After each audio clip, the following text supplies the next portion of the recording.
Public Affairs programming on WQPT is brought to you by the Singh Group at Merrill Lynch, serving the wealth management needs of clients in the region for over 25 years. It's an epidemic, a crisis, a health emergency. What's being done locally to target opioid abuse? And what more can be done? Plus, Davenport's next 365 days, a state of the city, just ahead on The Cities.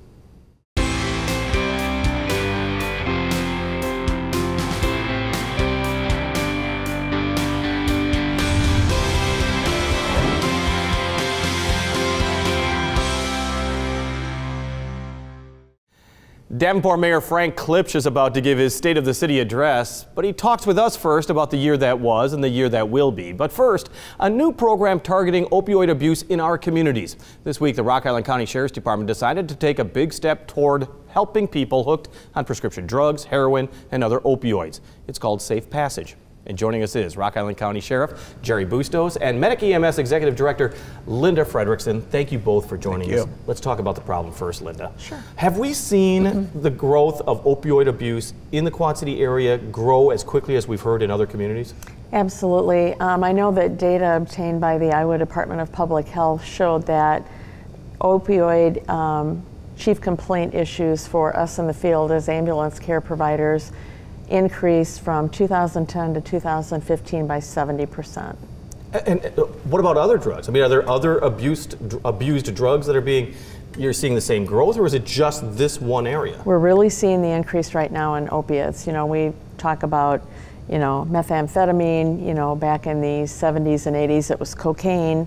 But really right now the opiates are the huge crisis. Well, and Sheriff, what are they? I mean, we talk about opioids like they're all illegal, and they're not. I mean, we're talking about anything from painkillers all the way to heroin. Sure, and as Linda was talking about with the epidemic that we're dealing with, this all started, frankly, with legal prescribed opiates. We've always had heroin, we've always had those type of things, but the epidemic is really stemming from the overuse of these opioid prescription medications. You operate a county jail. You know that so many of the people that are inmates or prisoners or even being held just on charges, so many of these are at least some way drug related.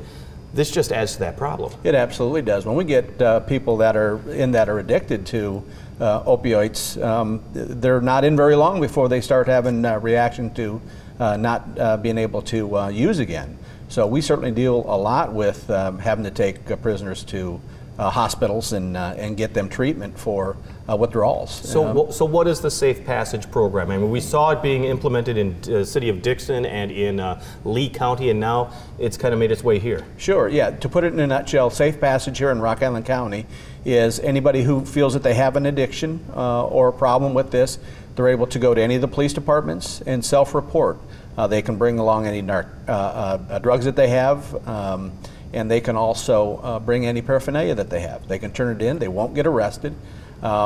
We'll have a guide come meet with them, fill out a little bit of paperwork, and we'll do everything we can to get them into treatment literally within a few hours. And again, it's something that we've recognized that we can't arrest our way out of it, so we're just trying to offer as much treatment as we can to help people away from these issues. You're right that you can't arrest your way out of it, but it just seems kind of, really? Somebody's going to come in and say, I need help? I mean, has it been successful in Dixon and Lee? I mean, have you seen how well it's worked elsewhere? We have seen the model that they have in Dixon and the Lee County area, and it's been very successful.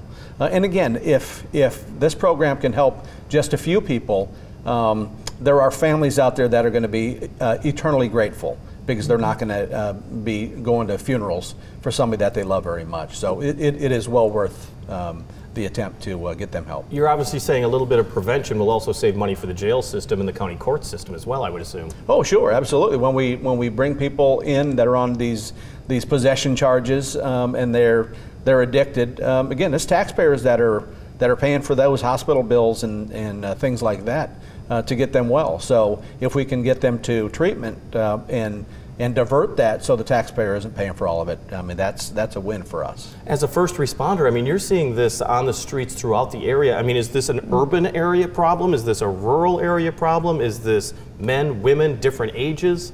Well, it's a good question.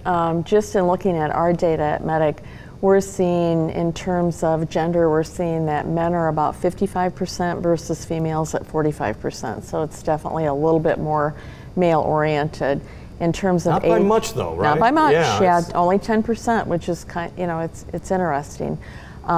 We're seeing in terms of age distribution, we look at our highest population would be the group of 18 to 30-year-olds, and the second highest population would be the 41 to 50-year-olds. Let's be honest, 18 to 30 would not be too surprising. No, the second correct. statistic is more so. It is. And interesting, the 18 to 30 accounted for about 22%, while the 41 to 50 was 20%, so not far behind that age group. So that second, the older age group, in their 40s and to what? 40 to into their 50s? Yep, 40 to 50. Is that usually caused by the prescription drugs, the legal drugs, or what are you seeing as far as that is concerned? I think that it probably all starts, as Sheriff said, with the prescription drugs, and as those sometimes become more difficult to acquire, then I think that we see more of the heroin and the street fentanyl.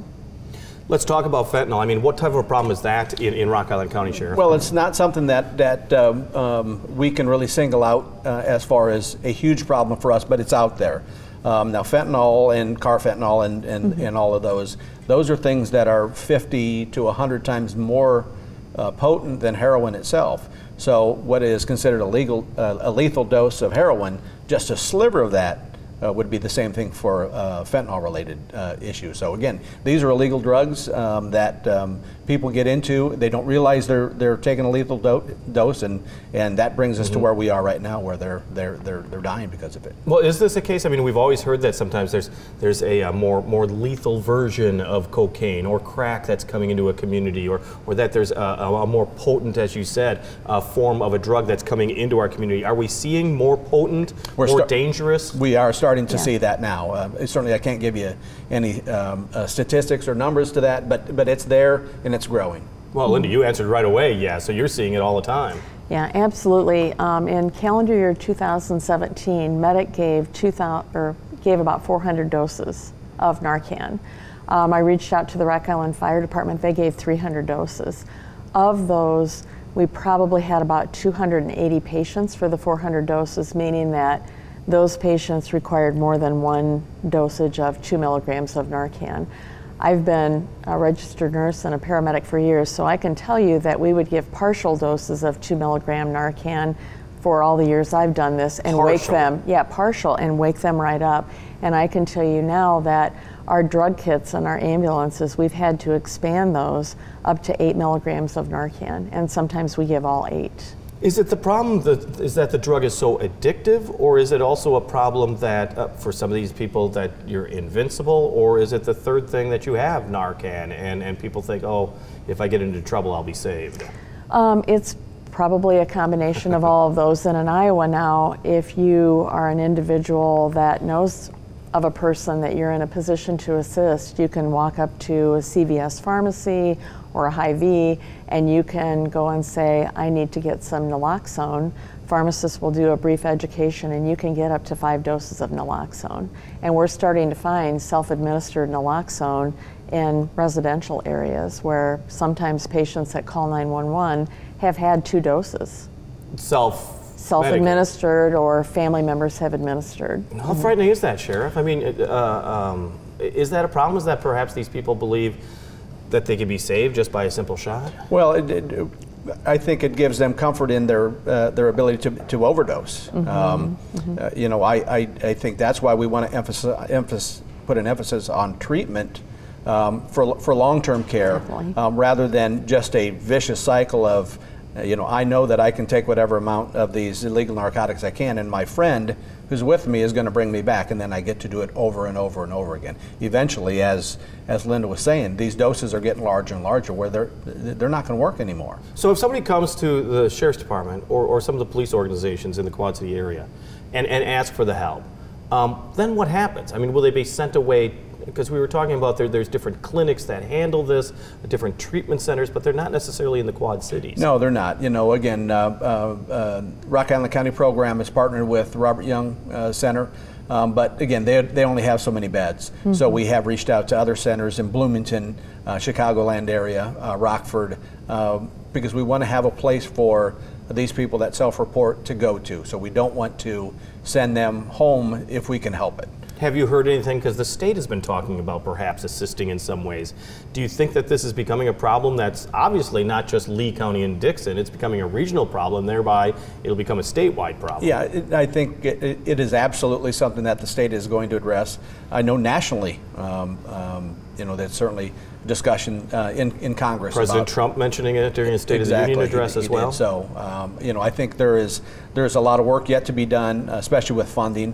But right now, especially for our program in Rock Island County, we can't wait anymore. We have to get it going. Well, Linda, you've been trying to advance more legislation and more protections in the state of Iowa as well. I mean, you were with the State Attorney General's office last Correct. year to discuss perhaps implementing new programs. What are you hoping to see? Because the legislature's in session right now. Right. Well, many times I think when there is a life-saving medication out there, we saw that with epinephrine auto-injectors. Sometimes there can be some price increases, so the state of Iowa implemented a rebate program. It's a $6 a dose rebate, but probably naloxone is probably up to maybe $40 a dose for us right now. And sometimes we're giving patients up to 4 doses of that. I think that the other thing is that all levels of EMS providers in the state of Iowa, as well as law enforcement, can now administer that. I should have brought one, but there's a small little nose cone, we call it. You spray it right up the nose, and patients wake up very quickly as they absorb that medication.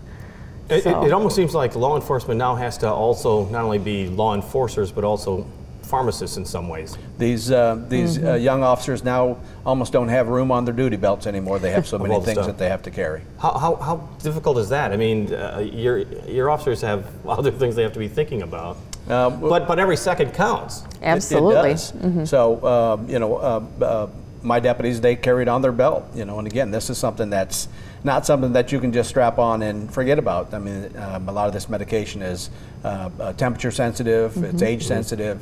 So we're always having to keep track of those dosage, especially as they use them and get them replaced. How do you do the diagnosis, though? Do you just know? It's really about the indicators that you get there. When they address these people, a lot of times there's information that comes along with it that people that have been with them or know them saying that they think they've overdosed. Frankly, the saves that my sheriff's deputies have had, they've got there and the people have looked deceased. That's pretty much it. A lot of times there will even be a needle hanging out of their arm, or the medication or the illegal drugs didn't go far because they overdosed quickly. So you're seeing safe passage now in Rock Island County, discussion of it also expanding into Scott County as well, because you're very active in the Davenport and the Iowa side. How is that, do you think, going to make a difference? Well, I think it certainly could make a difference in our rural areas because we have lots of square miles to cover out there. And we also certainly have areas in our counties in Rock Island and Scott County that are, covered by volunteer providers who are not residing in their ambulance stations and have a little bit of a delay in response time. All right, and once again, Safe Passage program in effect right now. Right now. Make use of it if you have to. Absolutely. Sheriff Jerry Bustos, Linda Frederickson from Medic EMS, the Executive Director, thank you both for joining us. Thank you, Jim. Well, we're heading into February and ready for some of the last fun events in the winter season. Laura Adams has great ideas for you if you are heading out and about. This is Out and About for January 29th through February 4th. Hi, I'm Laura Adams. The Davenport Bacon and Beer Festival returns to the River Center for its 4th year, celebrating swine and suds, coming February 3rd. The Quad City Botanical Center is holding a chocolate experience February 3rd, where you can sample all things chocolate from local vendors. Or check out Winter Fun Day at the Wapsie River Educational Center in Dixon, Iowa. Hot drinks will be provided, so bring your own mug. This event is free. Call to register. Or join the 5th annual Have a Heart for the Homeless Luncheon at Center for Active Seniors on the 3rd. The 3rd annual Girls on the Run Trivia Night is taking place at the Rock Reception Facility in Coal Valley on the 2nd. Or travel to Venice, musically that is, when the Quad City Symphony Orchestra's Masterworks concert continues on February 3rd and 4th at the Adler and Centennial Theater. The Bruner Theater Center presents In the Next Room, or The Vibrator Play by Sarah Rule, through February 3rd, adult subject matter. Sleuth by Anthony Schaefer is a classic Who Done What to Whom. The Tony Award-winning play runs through February 11th at the Black Box Theater in downtown Moline. Disney's musical Freaky Friday, where a mother and her teenage daughter magically swap bodies, Parties is now on stage at Circa 21. And next door at the Speakeasy, it's Viva La Divas, award-winning burlesque, on tap February 2nd. For more information, visit WQPT.org. Thank you, Laura. Whether it's on the riverfront, along the interstate, or anywhere in between, Davenport will see both private and public development projects get underway in the year ahead. And this comes as the city's mayor starts his third year governing Davenport. And joining us now is the mayor of Davenport, Frank Klipsch. So good of you to join us. Oh, great to be with you, too. Just back from Washington, D.C., you were talking pretty much about infrastructure and the Mississippi River, so I would like to start there because each of the Quad Cities going through the 1980s had a very difficult time of keeping public works going. That was an easy way to cut. And it seems like all the cities have really tried to catch up in the last 2 decades as far as infrastructure is concerned. Yeah, well, we have, in Davenport, we have about 6 years committed of $20 million a year to work on our infrastructure, street sewers and infrastructure. But the trip, I'm the co-chair of the Mississippi River Cities and Towns Initiative. So my co-chair and I, the co-chair is from St. Gabriel, Louisiana. We were representing that group as well as, of course, Davenport and our Quad Cities, talking about the infrastructure. And we were focusing on the infrastructure on the Mississippi River. And mostly we're talking locks and dams in this case. Sure, locks and dams. You're right, so let's start there. Yeah, and sustainability. I mean, obviously, the cities south of us down the Mississippi end up with a lot of problems with flooding. We're actually viewed in Davenport as kind of like a hero because we didn't put up a flood wall and push our problems down to Louisiana, Arkansas, and Missouri. We deal with it and we come out. And it goes back into the river. What we're looking at doing is not only getting funding potentially for lock and dams along the entire length of the Mississippi, but also resiliency projects in Davenport and how can we do development. And there's a possibility of getting investments from the private sector as well as the federal level to not only do infrastructure in the Mississippi River, but along the Mississippi River, and how can we bring those funds back to the Quad Cities to be able to do those things? Well, there has been discussion for the last, at least intense discussion over the last 10 years by the Army Corps of Engineers in regards to major upgrades for the lock and dam system, because let's be honest, most of that was built during the Depression in the 1930s, hasn't been updated. Barges are much longer. The entire fleet that uses a lock and dam system might have to break in half in order to get through some of the locks. Is this what you want to see? Because the farming industry is all for it, but there's a lot of people that are worried about there's more protection needed for the river. Well, I think it's a combination. It is. One of the things that's important to understand is 70% of all the U.S. corn, soybeans, and wheat travel on the Mississippi. But also 20 million people a day drink out of the Mississippi. And then any industry needs clean water to do its work. So issues like nutrient loading is very important as well. So how do we make sure the water stays clear and clean, but at the same time, it's clean to be able to be used not only for drinking water, but to make development that we need for our industries. At the same time, moving stuff up and down the river. We literally feed the world. This is the one area in our country that we actually have a trade surplus, is that farm industry that we're dealing with. So how do we protect all of those and balance those?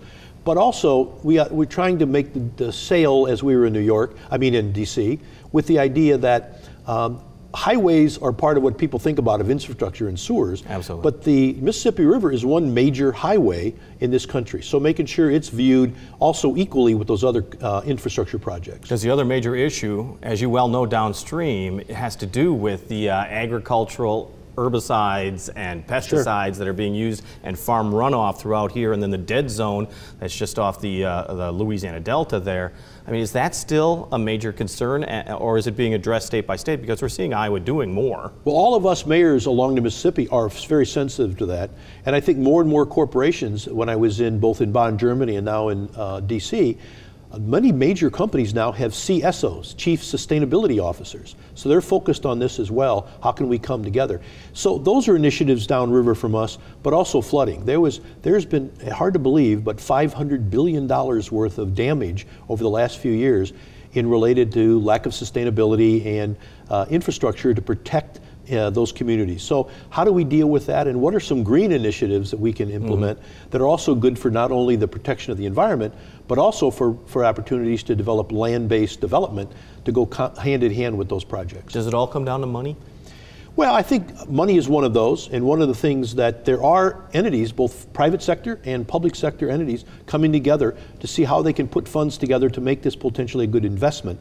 And we have a group that we've been talking to as the Mississippi River Cities and Towns Initiative to have individuals who come to our community. I just spoke with one of the gentlemen this morning, and help put a prospectus together how we can package our projects to make them really of interest to investors, not only locally, but literally around the country and around the world, as we've having discussions. So how do we balance those? And that's one of the things we're working on. Want to move on to the other area of Sure. infrastructure, because you got the State of the City address that you could be giving next week, and I'm sure you're going to be talking about some of the developments that are going on. You think of Elmore Corners, which is being planned right now, as well as the entire Veterans Memorial Parkway corridor, I would call it. Yes. How critically important is it to get it right?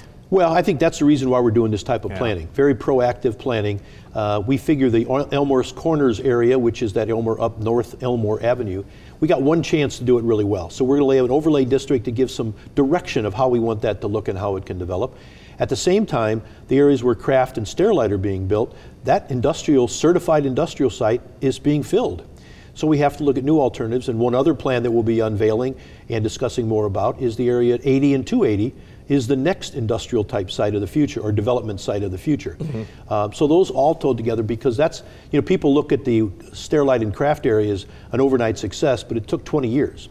So we have to make those same 20-year commitments out into the future to look with that.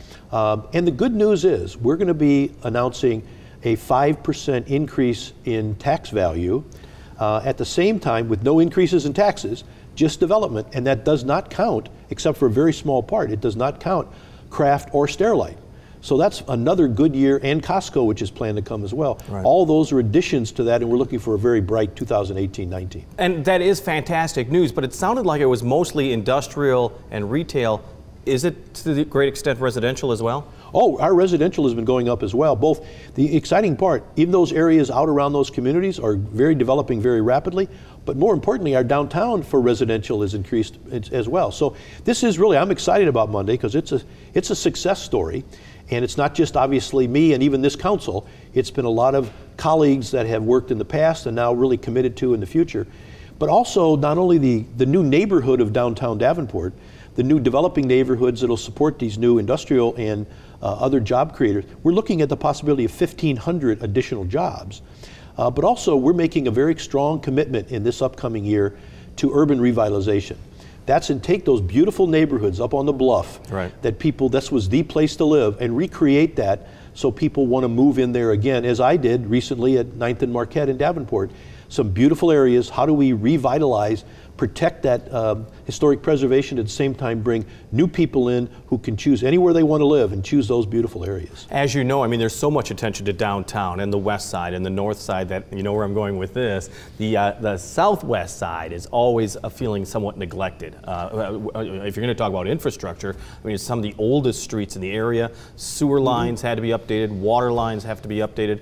What do you say to the people? Well, we're just coming off of a very aggressive Rockingham Road renovation. Right. We're also looking at an overlay district, that same type of development, for the west end of Davenport. What can that look like? What are the types of businesses we can help recruit? But it does come down to a retailer or a private investor deciding where they want to be. But we can lay out a good opportunity for them of what it could look like, how it could be, and what kind of support we can provide. Are you excited about, and I've got to say this carefully, Kraft moving out of downtown? Well, because that's the opportunities at sure. that area, and that could be a gateway to the west, southwest side? Yeah, I think at this point, we know as part of the agreement that that site will minimally be cleared for new development. There may be some other developers who might want to use that property, but we get to choose as Davenport and the citizens of Davenport what that's going to be. But this is a good opportunity because we were chosen for Kraft. They closed plants all over, and they chose Davenport and its superior workforce and the great opportunities to build that new state-of-the-art plant. Now it creates an opportunity for another adventure like that, for that site, the current Oscar Mayer Kraft site. And I think we got some opportunities there, some really unique things, whether it be more industrial or it could be a variety of things that are possibly on the table. A few are the simpler areas I wanted to get into. One is a lot of discussion about one-ways being eliminated downtown. Is that something that you think is going to progress forward? Well, it's one thing we're definitely discussing. Yeah. I've had a chance to go visit a number of cities with very engaged downtowns where you have a lot of walking traffic, you have a lot of restaurants along the road, people are getting out, moving around, and now that downtown Davenport is a residential neighborhood again, we have to take a look at that. At one point, getting people in and out of downtown was something people wanted to do.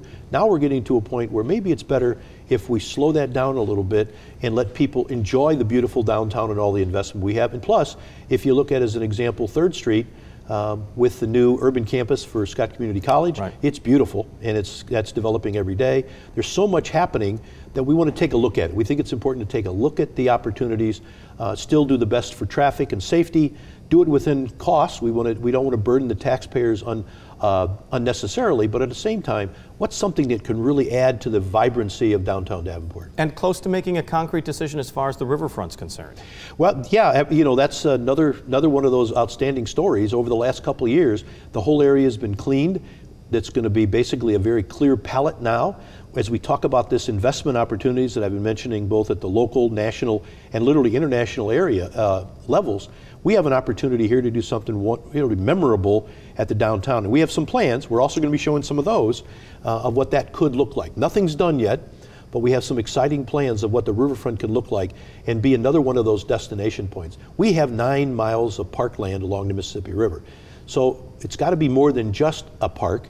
But what is that, and how does it marry both private investment, city and public investment, and an opportunity to use and really appreciate the beauty of our riverfront? So finish this sentence. The state of the city is? Fantastic, vibrant, and we are as healthy as we've been financially in many, many years. Thanks for joining us, Mr. Mayor. Your State of the City address is coming up next week. We look forward to hearing it. Thank you, Jim. And Good welcome back from Washington, D.C. Thank you very much. Well, WQPT is doing its part to support the military men and women in the cities who are serving our nation. We call it Embracing the Military. And this Thursday will be Bunko Night on Arsenal Island. The Army's MWR program will host a Bunko Dice game Thursday night at Building 60. Their door prizes plus chicken and burger baskets will be served. $5 to enter. You can call the MWR office to make your reservation. On the air, on the radio, on the web, and on your mobile device. Thanks for taking some time to join us as we talk about the issues on the cities.